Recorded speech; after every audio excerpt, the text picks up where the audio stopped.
کیا ٹرمپ اپنے اعمال کی وجہ سے پھنس گئے؟ متعدد امریکی ریاستوں نے مقدمہ دائر کر دیا۔ آخر ماجرا کیا ہے؟ لگ بھگ 2 درجن امریکی ریاستوں نے صحت کے شعبے میں اربوں ڈالرز کے فنڈز کی کٹوتی پر ٹرمپ انتظامیہ کے خلاف مقدمہ دائر کیا ہے۔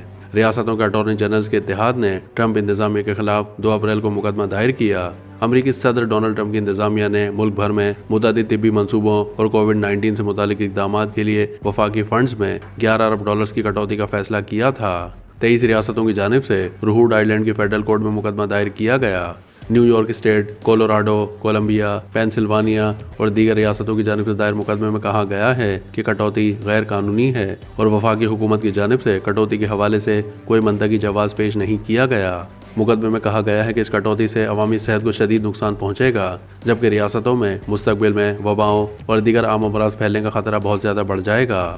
مقدمے میں عدالت سے درخواست کی گئی ہے کہ وہ ٹرمپ انتظامیہ کو فوری طور پر ان فنڈز میں کٹوتی کرنے سے روکے جو کہ ایوان نمائندگان کی جانب سے وبا کے دوران مختص کیے گئے تھے اور ان کا زیادہ تر حصہ کووڈ سے متعلق اقدامات جیسے ٹیسٹنگ اور ویکسینیشن پر خرچ کیا جا رہا ہے۔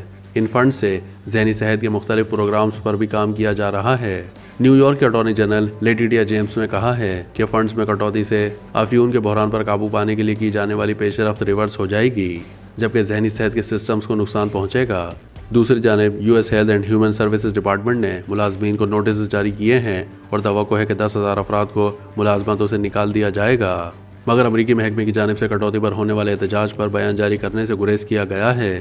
پچھلے ہفتے ادارے کی جانب سے جاری بیان میں کہا گیا تھا کہ اب ٹیکس گزاروں کے اربوں ڈالرز ایسی وبا پر ضائع نہیں کیے جائیں گے جس کا اختتام ہو چکا ہے۔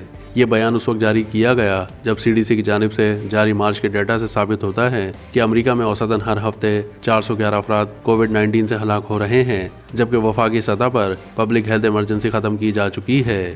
ریاستی طبی اداروں کی جانب سے جائزہ لیا جا رہا ہے کہ فنڈز نہ ملنے سے کیا اثرات مرتب ہوں گے اور مقدمے میں بھی کہا گیا ہے کہ اس کے نتیجے میں ہزاروں افراد ملازمتوں سے محروم ہو جائیں گے، جبکہ وبائی امراض جیسے فلو اور خسرے کی روک تھام کے لیے کی جانے والی کوششیں کمزور ہو جائیں گی۔